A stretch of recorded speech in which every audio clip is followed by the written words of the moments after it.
श्री शिवाय नमस्तुभ्यम दोस्तों।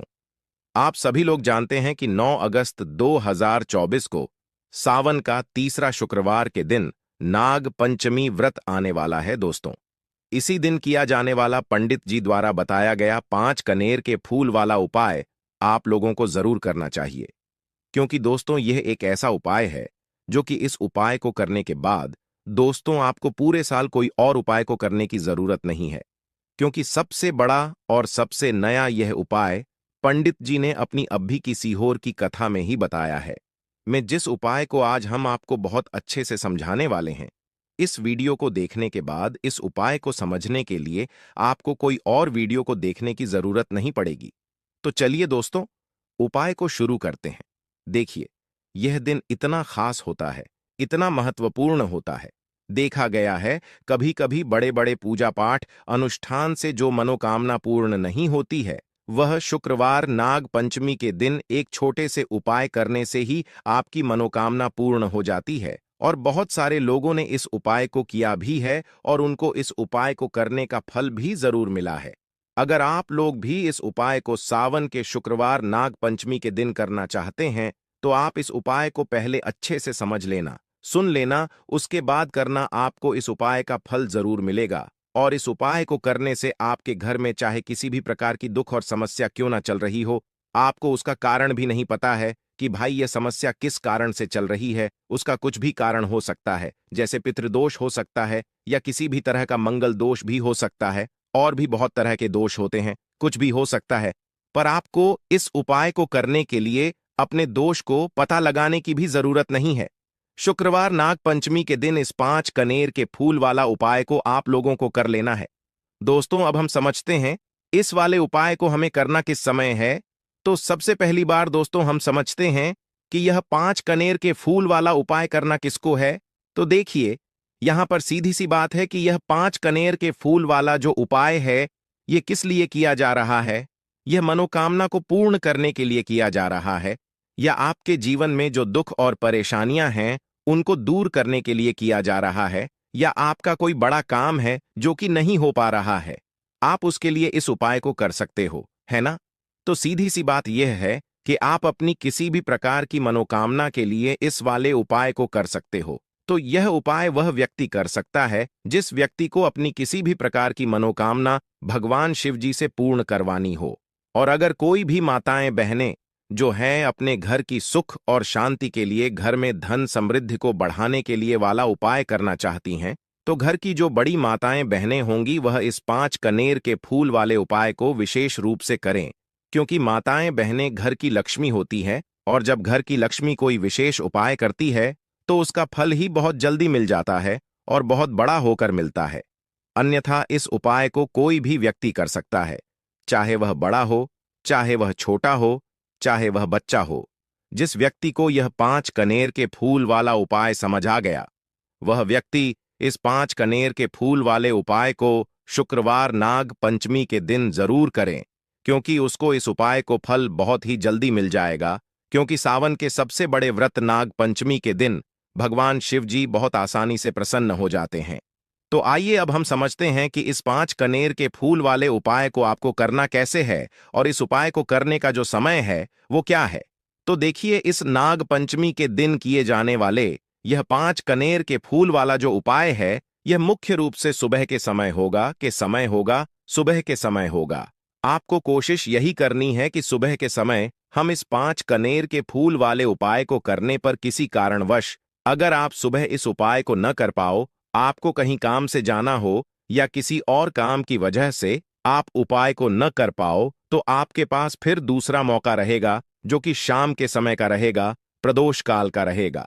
अब भाई, प्रदोष काल का समय भी एक बहुत ही लोगों के मन में प्रश्न बन जाता है कि भाई यह समय होता कब है, कितने बजे से लेकर कितने बजे के बीच तक का समय होता है, ताकि हमें उपाय के लिए जो है करने का समय पता लग जाए। तो हम आपको बता दें, प्रदोष काल का जो एक समय होता है, शाम का समय, वह होता है शाम के 6-4 बजे से लेकर शाम के 7-8 बजे के बीच का। इस समय के बीच में आप उपाय को करेंगे तो आपको उस उपाय का जरूर फल मिलेगा। तो शाम के 6-4 बजे से लेकर शाम के 7 बजे के बीच में आप लोग इस 5 कनेर के फूल वाले उपाय को कर सकते हो। तो भैया बहुत सारे लोग यहाँ पर ये प्रश्न भी जरूर करेंगे कि भाई हम तो नौकरी पर जाते हैं, हम अपनी ड्यूटी पर जाते हैं और आने में हमें देर हो जाती है, तो उस जगह पर हमें क्या करना चाहिए। तो देखिए, उन लोगों को भी टेंशन लेने की जरूरत नहीं है। अगर आप लोग इस उपाय को शाम के समय प्रदोष काल में कर रहे हैं और अगर आप आने में देरी भी हो जाती है, आपको आने में 7 ही बजे तक आप नहीं पहुंच पाते हो, तो भाई आप 7 या रात 8 बजे तक भी अगर उपाय को करोगे तो भी चल जाएगा। और अगर इससे भी थोड़ा देर हो जाती है ना, तो भी आप उपाय को कर सकते हो, क्योंकि मंगलवार की अष्टमी का दिन है। यह दिन बहुत ही कम आता है पूरे साल भर में। इसलिए जब आपको मकान मिल जाए, जब आप इस उपाय को जरूर कर लेना है ना। कोई भी उपाय हो, आप कभी भी कर सकते हो। मंगलवार की अष्टमी के दिन बस कोशिश करना कि समय के थोड़ा मतलब अंतर्गत ही कर लो, पर किसी कारणवश अगर न कर पाओ तो फिर आप थोड़ा देरी से भी कर सकते हो। आपको उपाय का फल जरूर मिलेगा, क्योंकि भगवान शिव आपसे बहुत ज्यादा प्रसन्न होते हैं। सभी भक्त गणों से जो उनको प्रसन्न करते हैं, है ना। तो अब हम यहां पर समझते हैं कि आपको उपाय कैसे करना है। सबसे पहली चीज दोस्तों, ये जो उपाय है, ये 5 कनेर के फूल वाला उपाय है।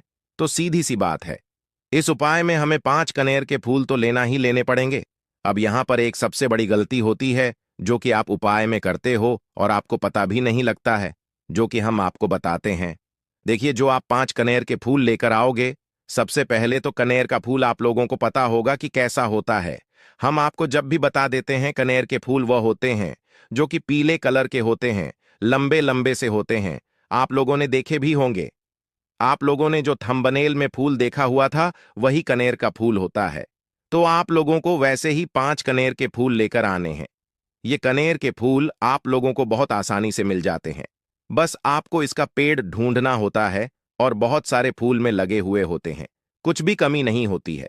बस दोस्तों, आपको यहां पर ध्यान इस बात का रखना है कि अगर यह 5 कनेर के फूल जो है, मतलब कनेर के फूल का पेड़ जो है कहीं बाहर लगा हुआ है, वो किसी के अंदर में नहीं लगा हुआ है, किसी का वह पेड़ नहीं है, तो तो आप बिना पूछे जो है वह कनेर के फूल तोड़कर ला सकते हो, है ना। पर अगर कोई सा कनेर का पेड़ किसी के घर के अंदर लगा हुआ है और आपको वह कनेर के फूल उसके घर के अंदर से चाहिए, तो भाई उससे पहले पूछना कि भाई हम जो है आपके पेड़ में से 5 कनेर के फूल ले लें या कनेर के फूल ले लें। भाई पहले उससे पूछना, क्योंकि ये वाले जो 5 कनेर के फूल आप लोग ले रहे हो, ये उपाय के लिए ले रहे हो। और भगवान शिव जी को उपाय जब हम करते हैं, तो भाई पूर्ण रूप से जो है हम पूरे विधि विधान से करते हैं। तो इसलिए अगर आप किसी के घर में के अंदर जो पेड़ लगा हुआ है कनेर का, उस पेड़ डीडीएच से अगर ये फूल ले रहे हो, तो भाई पहले उस घर के मुखिया से पूछ लेना कि हम आपके पेड़ से कनेर के फूल ले लें। अगर वहां कह देता है, तो भाई उसके बाद आप उसके पेड़ से 5 कनेर के फूल ले लेना। अगर कोई कनेर का पेड़ जो है ऐसे ही बाहर लगा हुआ है, खुले में लगा हुआ है, उस पर किसी का भी कब्जा नहीं है, तो वह आप जो है बिना पूछे भी उस पेड़ में से तोड़ सकते हो। पर किसी के घर के अंदर लगा हुआ है, तो उससे सरकार ही 5 कनेर के फूल उसके पेट में से लेना। अब आपके पास 5 कनेर के फूल भी आ चुके हैं। अब दोस्तों, कनेर के फूल के साथ में क्या हमें सीधा उपाय करना है या कुछ सामग्री भी लेकर जाना है? तो देखो, कोई भी उपाय जब हम कर आते हैं तो सीधा हम उपाय जाकर नहीं करते हैं। उससे पहले हम भगवान शिव जी की पूजा अर्चना भी करते हैं। तो देखो, अगर यह उपाय आप सुबह के समय कर रहे हो, प्रातःकाल कर रहे हो, तो आप लोगों को अपने साथ में कम से कम 1 लोटा जल तो जरूर लेकर जाना ही जाना है। मंगलवार की अष्टमी का दिन रहेगा। वैसे ही माताएं बहनें अपनी पूजन सामग्री लेकर जाएंगी, तो उन लोगों के लिए कोई दिक्कत नहीं है जो प्रतिदिन शिव जी के मंदिर लेकर जाते हैं। सावन के सबसे बड़े व्रत नाग पंचमी के दिन अपनी पूरी पूजन सामग्री लेकर जाएंगे। भाई वह वैसे के वैसे ही लेकर जाएं, यह बात उनके लिए है। जो कुछ भी लेकर नहीं जाएंगे भाई, वो बस एक जल तो जरूर लेकर जाएं। अगर वह इस उपाय को 5 कनेर के फूल वाले उपाय को कर रहे हैं, उसी के बाद में दोस्तों शाम के समय की बात करें, तो भाई शाम के समय अगर आप लोग इस 5 कनेर के फूल वाले उपाय को कर रहे हो, तो अपने साथ में एक गोल बाती का घी का दीपक जरूर लेकर जाना। जो घी का दीपक लोगे वह आटे का होना चाहिए। आटे का होने के साथ में उसके अंदर गोल बाती ही रखी जाएगी। वह गोल बाती आप अपने हाथों से बनाओगे तो ज्यादा बेहतर होगा। साथ ही में उस दीपक के अंदर जो मतलब चीज डालेगी वो डालेगी। शुद्ध देसी गाय का घी है ना, उसके अंदर शुद्ध देसी गाय का घी ही डालना ना, भैंस का ना मिलावटी बाजार का घी डालना। इस बात का भी आप लोग ध्यान रखना। अगर आपको उपाय का पूर्ण फल चाहिए तो भाई करना क्या है, देखो, सुबह अगर उपाय कर रहे होना तो अगर 10 11 12 बजे तक भी उपाय करोगे तो भी कोई दिक्कत वाली बात नहीं है, कर सकते हो। नाग पंचमी का दिन बार बार नहीं आता है। आपको पहुंचना है सबसे पहले तो अपने घर के पास में जो शिव मंदिर हो, शिवालय हो, जहां पर शिवलिंग विराजित हो, वहां पर आप लोगों को पहुंच जाना है। अब वहां पर पहुंचकर करके सीधा हमें जाकर उपाय करने लग जाना है। नहीं, आपको पहले अपना शिव जी के मंदिर के अंदर प्रवेश करना है, भगवान शिव जी के दर्शन करना है। पहले आपको अपनी अपनी पूजन अर्चना करनी है। जैसे कि एक लोटा जल जो लेकर गए हैं भाई, वो एक लोटा जल चढ़ा दें। इसके अलावा जो भी पूजन सामग्री है, आपकी फूल धतूरा गुलाल अबीर गुलाल जो भी चीजें हैं, चंदन वगैरह, उन सारी चीजों से आप पूजन अर्चना कर सकते हो। पर जो उपाय के 5 कनेर के फूल हैं वो आप अलग ही रखना, वह उपाय के समय ही हमें निकालने हैं। तो सावन के सबसे बड़े व्रत नाग पंचमी के दिन करते हो, वैसे आप अपनी पूजन अर्चना कर लेना है ना। इसी तरीके से शाम के समय है, शाम के समय जब आप अपने घर के पास में जो शिव मंदिर हो वहां पर पहुंच गए, तो पहुंचने के बाद आप पहले अपना वह घी का दीपक जलाना। अब घी का दीपक जलाने में भी इस बात का ध्यान रखना, इस घी के दीपक को आपको अपने घर से जलाकर नहीं लेकर जाना है और मंदिर में जाकर भी जलाना है। और मंदिर में जाकर जलाओ होगा तो उसे अपनी माचिस से ही चलाना है। अपने घर से इस दीपक को जलाने के लिए अपनी माचिस लेकर आना। अगर आपने मंदिर में किसी और की माचिस ले ली इस दीपक को जलाने के लिए, अगर आप शाम के समय इस वाले उपाय को कर रहे हो तो भाई इस उपाय को करने का फल जो है उस व्यक्ति को भी मिल जाएगा जिस व्यक्ति की आपने माचिस ली होगी। इसलिए आप अपने घर से अपनी ही मां से लेकर जाएं। उसके बाद में दोस्तों, आप लोगों को एक बात का और ध्यान रखना है कि जब आप उस दीपक को जला दो, जलाने के बाद उस दीपक से आप चाहो तो आरती भी उतार सकते हो, अन्यथा कोई दिक्कत वाली बात नहीं है। आप उस दीपक को भगवान शिव जी के इतने पास मत रखना कि भगवान शिव जी को आंच लगे। थोड़ी दूरी बनाकर ही जो है आप उस दीपक को जो है भगवान शिव जी के शिवलिंग के पास में रखना, क्योंकि अभी हम जो है भगवान शिव जी को प्रसन्न करने वाले हैं। तो इसीलिए जो है भगवान शिव जी को आंच ना लगे, इतनी दूरी बनाकर आप उस दीपक को रख दीजिएगा। जैसे ही आपकी पूजन अर्चना हो जाती है, आप जल चढ़ा देते हैं। सुबह के समय गए तो जल चढ़ा देते हैं, पूजन अर्चना हो जाती है। फिर आप उसके बाद में भगवान शिव जी की शिवलिंग के पास में कहीं पर भी बैठ जाइए, सामने बैठ जाइए या आसपास बैठ जाइए। उसी तरीके से शाम के समय है, दीपक जैसे ही लग जाए तो भाई आप अपना उपाय को यहां पर कर सकते हैं। और उपाय को करने से पहले आप अपने वह 5 कनेर के फूल निकाल लीजिए, क्योंकि अब हम यहां पर उपाय को करने वाले हैं। उपाय को करने के लिए आप शिवलिंग के सामने भी बैठ सकते हैं, आसपास भी बैठ सकते हैं, कोई दिक्कत वाली बात नहीं है। अब हमारे पास 5 कनेर के फूल है, तो सीधी सी बात है कि इन 5 कनेर के फूलों को हमें 5 अलग अलग जगहों पर या पर चढ़ाने हैं। अब वह 5 अलग अलग जगह कौन सी हैं वो हम आपको बताते हैं। देखिए, 5 अपने कनेर के फूल आप अपने सामने निकाल कर रख लीजिए। अब 5 कनेर के फूल में से सबसे पहला वाला कनेर का फूल आप लोग उठाइए और पहले वाले कनेर के फूल आपको कहां पर चढ़ाना है वो आपको चढ़ाना है भगवान शिव जी की शिवलिंग के ऊपर। जो गणेश जी वाला स्थान होता है वहां पर अब भगवान शिव जी के शिवलिंग के ऊपर गणेश जी वाला स्थान कहां पर होता है? भगवान शिव जी की शिवलिंग होती है, शिवलिंग की जल आधारित होती है। जलाधारी का जो राइट हैंड साइड होगा, मतलब शिवलिंग की तरफ से खड़े होकर देखना कि भगवान शिव जी का सीधा हाथ कौन सा है, राइट हैंड साइड कौन सा है। उस राइट हैंड साइड पर आपको यह पहले नंबर का कनेर का फूल समर्पित करना है। और जो फूल खिला हुआ भाग होगा ना, वो शिवलिंग की तरफ करके ही आप लोग जो है इस पहले नंबर के फूल को भगवान गणेश जी वाले स्थान पर समर्पित करना, जलधारी के राइट हैंड साइड पर। अब दोस्तों निकाल लेना अपना दूसरे नंबर का कनेर का फूल है ना। अब दूसरे नंबर के कनेर के फूल को आपको कहां पर समर्पित करना है? या आपको समर्पित करना है भगवान कार्तिकेय जी वाले स्थान पर। अब गणेश जी वाला स्थान राइट हैंड साइड पर होता है, तो कार्तिकेय जी वाला स्थान लेफ्ट हैंड साइड पर होता है, जलाधारी के ऊपर है। तो जलाधारी के ऊपर जो लेफ्ट हैंड साइड का जो हिस्सा है वहां पर कार्तिकी जी के स्थान है। तो इस दूसरे नंबर के फूल को आप वहां पर समर्पित कर देना और भगवान से प्रार्थना कर लेना। और फूल खिला हुआ भाग शिवलिंग की तरफ ही होना चाहिए।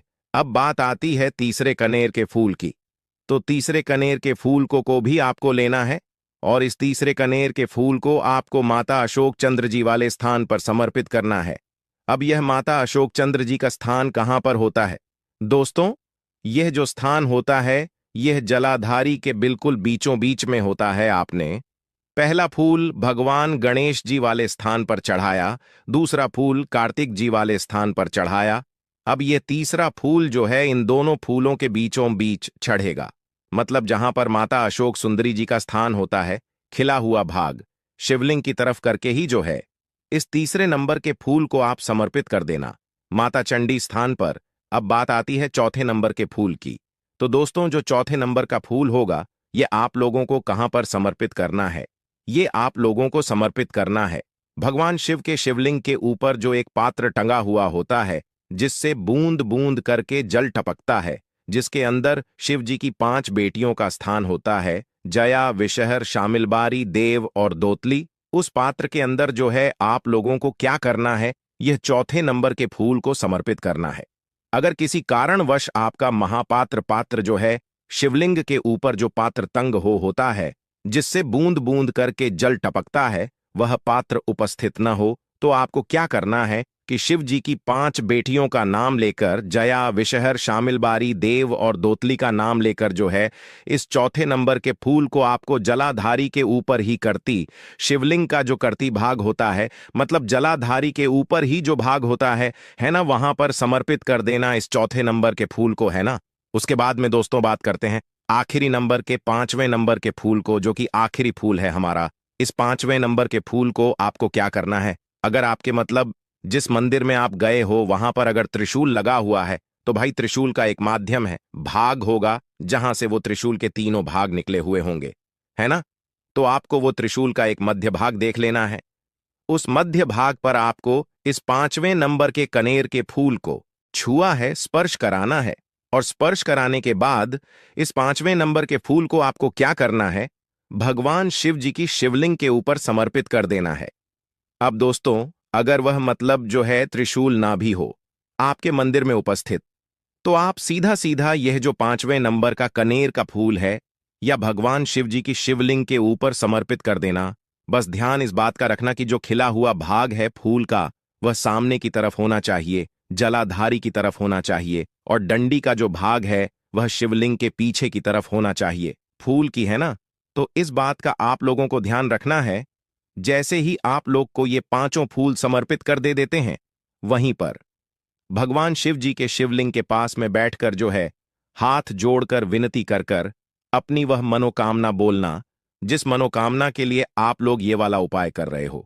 अपनी वह दुख और समस्या बोलना जिसके लिए आप लोग अपना ये वाला उपाय कर रहे हो। अपने किसी भी एक मनोकामना के लिए ये वाला उपाय करना। 2-3 मनोकामना एक साथ मत बोलना, कोई भी एक मनोकामना बोल देना। अपने 5वें नंबर के फूल चढ़ाने के बाद और चढ़ा दो तो भाई 2 मिनट भगवान शिव जी के नाम का जाप कर लेना।